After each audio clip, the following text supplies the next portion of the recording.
Y en este momento vamos a hacer contacto vía telefónica con el abogado de Ángel Locuar. Él es Norberto Rondón, el doctor Norberto Rondón, y le damos la bienvenida a este Matutino Su Mundo. Muy buenos días, doctor. Gracias por estar con nosotros. Muy buenos días, gracias a ustedes por permitirme poderme comunicar con el mundo en este programa, pues, Tu Mundo, ¿no? Y que me permite, pues, expresar mis ideas y defender a mi patrocinado frente a las imputaciones que se le están haciendo en el proceso judicial en el que está, pues, encartado. Ustedes me dirán en qué le puedo servir y estaré a su total disposición para responder sus cuestionamientos. Gracias, doctor Roberto Rondón. Le habla Marino Alcántara. Mire, que quisiéramos que nos expliquen qué va el proceso, sus argumentos fundamentales en la defensa de Locuar, pero hay algo que ha quedado un poco confuso.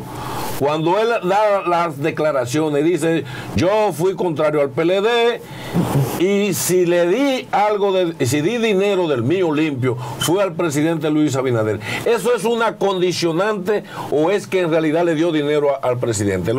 Porque hay una confusión con eso. Bueno, lo primero que te voy a responder es lo siguiente.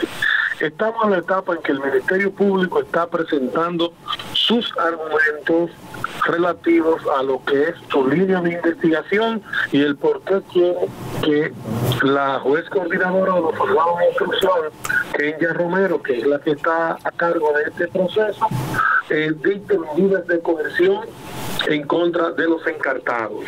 Medidas que aún el Ministerio Público oficialmente no ha anunciado cuáles son, pero que en la solicitud escrita está hablando de prisión preventiva. Todavía el Ministerio Público no ha concluido y asumimos que el próximo viernes, en las primeras 2 horas del proceso, el Ministerio Público habrá concluido y entonces los abogados vendremos con nuestros argumentos y a presentar las pruebas de arraigo que sustentan nuestra posición en el sentido de que nuestro patrocinado particularmente, porque no puedo hablar de nosotros, tiene suficiente arraigo como para no sustraerse del proceso y que el Ministerio Público siga su investigación hasta que presente un acto conclusivo. Con respecto a lo que tú dices, el doctor Locuar dijo lo que dijo, yo no tenía ninguna vinculación política con el PLD y si yo le di alguna colaboración fue al candidato Luis Abinader. Luego vinieron especulaciones a hablar de 400 millones, esos son disparates.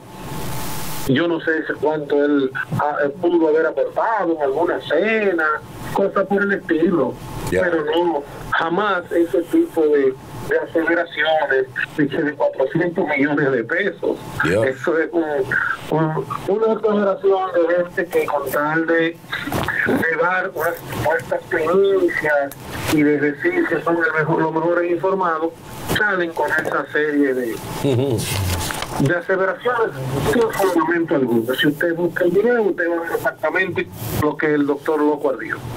Ok, hasta ahora el señalamiento, porque hay que vincularlo en el sentido por los señalamientos, ¿verdad?, que hace el Ministerio Público con relación al caso Calamar, donde supuestamente él, o sea, según lo que dicen ellos, es por lavado de activos. O sea, como que él recibía dinero y lo entregaba. Yo creo como que usted esta parte no explique, o sea, cuál es el vínculo, según el Ministerio Público, de Ángel Locuar con Gonzalo Castillo y los demás imputados, que aproximadamente son 11. Y también, ahí mismo, porque va una cosa enlazada de la otra, él acudió al Ministerio Público a ver cuáles eran los señalamientos e inmediatamente lo dejaron detenido. Sí. Bueno, te diré, primero, no son 11 los encartados, son 19. Ah, ok, ya se ha ido sumando. Son 19, no, desde el principio son 19. Eso por un lado. En segundo lugar, Aquí el Ministerio Público, lamentablemente, en todos los procesos pone la figura del lavado de activos. Lo que pasa es que en la etapa procesal que estamos, eso no se va a discutir, porque simplemente se discuten presupuestos de investigación y presupuestos de arraigo. Pero evidentemente de que en el caso del doctor Ángel Locuar no hay lavado de dinero, porque no existe lo que se llama el delito precedente.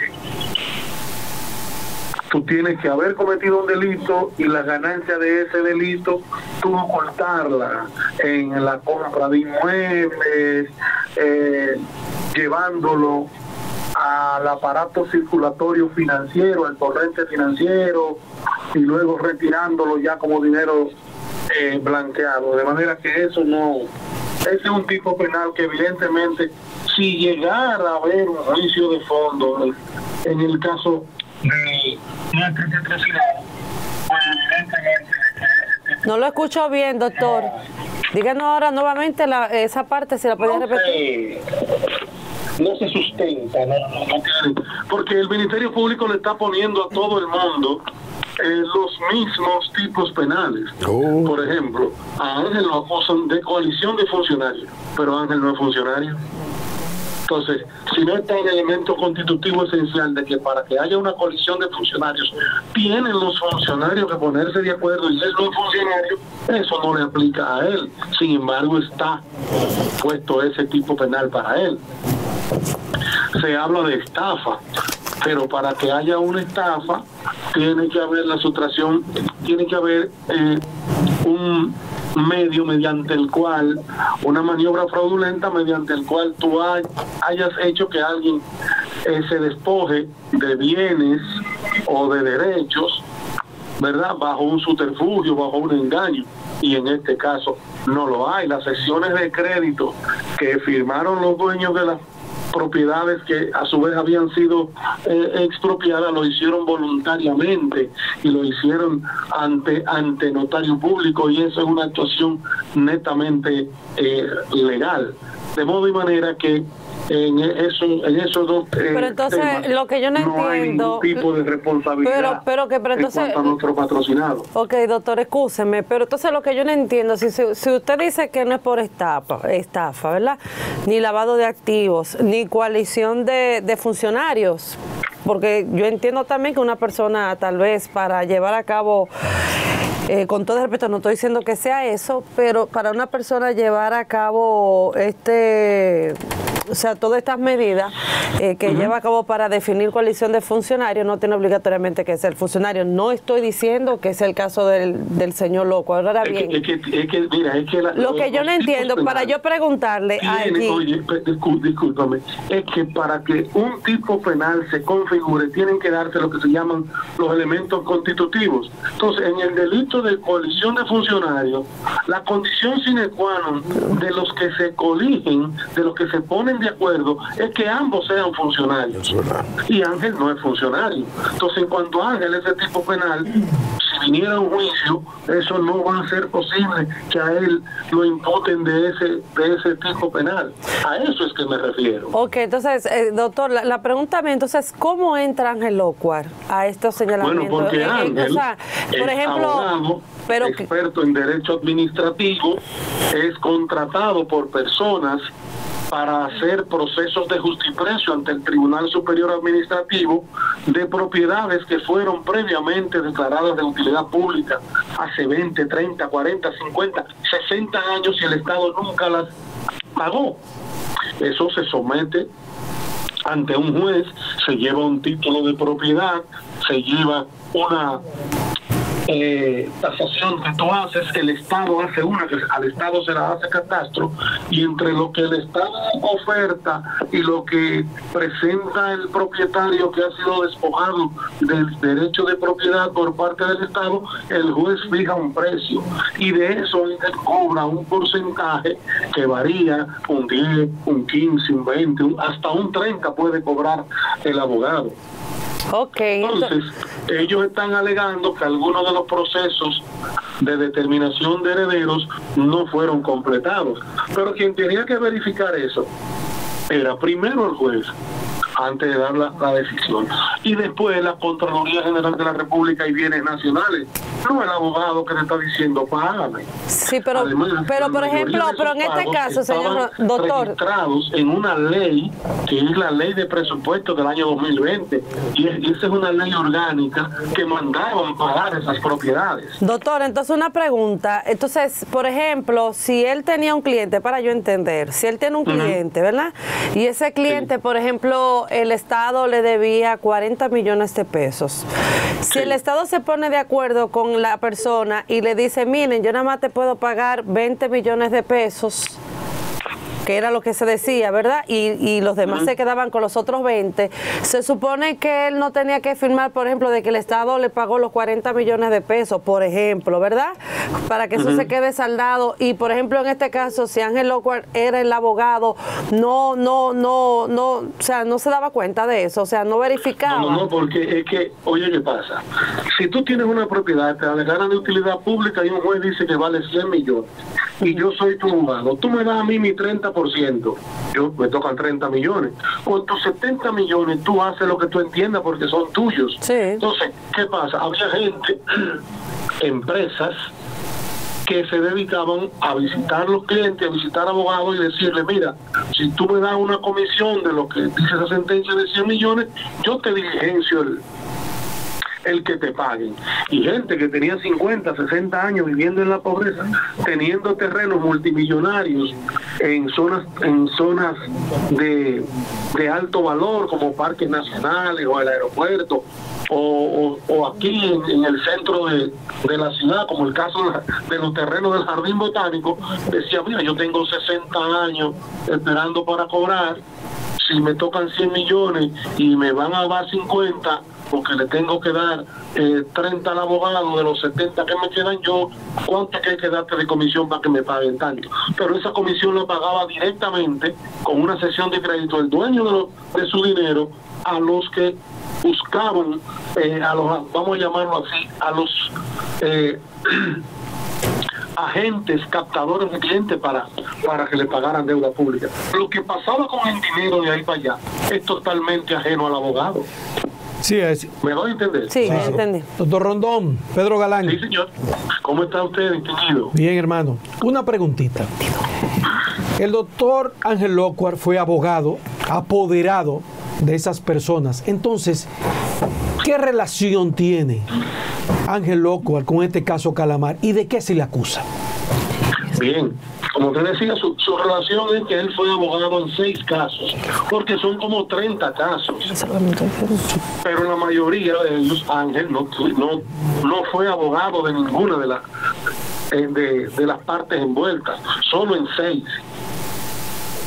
Entonces, a él lo que dicen es que él financió la campaña con parte de ese dinero de Gonzalo Castillo, pero Ángel nunca aportó un centavo a la campaña de Gonzalo Castillo, ni conoció a Gonzalo Castillo. Ahora, clientes de Ángel se dieron parte de su dinero para que le pagaran rápido a la campaña o a empresas que a su vez colectaban dinero para la campaña del PLD, que es una cosa distinta. Es decir, Ángel no dio dinero de él, ni dio dinero de los de sus clientes. Sus clientes lo traspasaron concesiones de crédito directamente a esas empresas, que a su vez, según el Ministerio Público, lo retiraban del Banco de Reservas y se lo entregaban a la campaña del PLD. Bueno, doctor, sí. No soy abogado, pero a veces uno ve cosas como que se contradicen. Hubo un caso, para relacionarlo con este, del famoso 13. Son los empleados que acusan al jefe de esa acción de la lotería y después quedan presos los empleados y el 13 sale. Entonces, yo no había visto nunca que a un abogado que lo que haya sido abogado de partes lo metan preso. ¿Eso es normal en justicia? Bueno, lo que pasa es que como Ángel manejó 6 de los aproximadamente 18 procesos, y ser Ángel una figura pública muy conocida, el Ministerio Público entiende que por la cantidad de casos que él maneja, pues él tenía alguna vinculación con el entramado que dice el Ministerio Público que se buscó colectar dinero para la campaña de Gonzalo Castillo y el PLD. Pero el proceso investigativo apenas empieza. Pienso que en los próximos meses vamos a ver a otros abogados involucrados en el proceso, ya no con vinculación con él, sino porque hubo otros casos en donde intervinieron abogados que, según el Ministerio Público, tienen su responsabilidad comprometida ya por otro tipo de actuaciones. Porque en esos casos, doctor, lo que debiera ser como un testigo y no tienen por qué meterlo preso, digo yo. Así es. Debería ser un testigo. Pero vamos a ver si termina siendo un testigo. Porque los principales acusados de recabar dinero para la campaña del PLD, Mimilo Jiménez y el señor Quesante, son testigos estrella del Ministerio Público. Okay. Doctor, no puedo, sin antes, despedirlo, preguntarle, ¿usted considera con sinceridad de que el Ministerio Público está trabajando, haciendo sus investigaciones, o realmente aquí hay un sazón político en todo esto? No, yo no pienso que haya ningún tema político, porque si hubiera un tema político, Danilo Medina estuviera preso. ¿Cómo así, doctor Danilo Medina? Claro, porque en la narrativa de la medida de coerción, el Ministerio Público ha dicho que Danilo Medina llamó a José Ramón Peralta, llamó a Donald Guerrero y llamó al director entonces de la OISOE y a otros altos funcionarios del gobierno y le instruyó que tenían que buscar dinero para la campaña electoral y llamó también y explicó ahí cómo tenían que hacerlo y dónde tenían que buscar supuestamente el dinero. Sin embargo, Danilo Medina no está aún imputado. Yo espero que... Pero si lo mencionan, doctor, usted como abogado, y lo mencionan, ¿por qué no lo han llamado a la Procuraduría? O sea, ¿por qué la Procuraduría no lo ha llamado? Que la investigación estaba en cierre. Pero si lo están acusando, si lo están llevando allí y lo están señalando dentro de unas acusaciones, ¿es porque ellos tienen pruebas? Bueno, hay dos testigos que dicen haberse reunido y haber participado de esa reunión y dicen haber escuchado las instrucciones dadas por Danilo Medina. Yo no estaba ahí, yo no lo puedo asegurar. Ni yo tampoco. El Ministerio Público en su solicitud de medida de coerción. ¿Usted cree que lo llamen, doctor, a Danilo Medina, a pesar de su estado de salud, que esperemos en Dios que de verdad se mejore pronto? ¿Usted cree que el Ministerio Público lo llame, lo cite? Debería citarlo para que él aclare si esa reunión se hizo o no se hizo. Porque todo ciudadano está en la obligación de acudir al llamado del Ministerio Público en medio de una investigación, independientemente de su estado de salud. Y sobre todo, que gracias a Dios, el estado de salud de Danilo Medina no parece ser tan delicado toda vez que él anda participando. Pero recuerde que un exmandatario. Recuerde que un exmandatario. Bueno, el problema es que todos somos iguales frente a la ley. Doctor. Independientemente del peso político que alguien pueda tener. Doctor, sí. Gracias por darnos claridad en medio de la tinta oscura del calamar.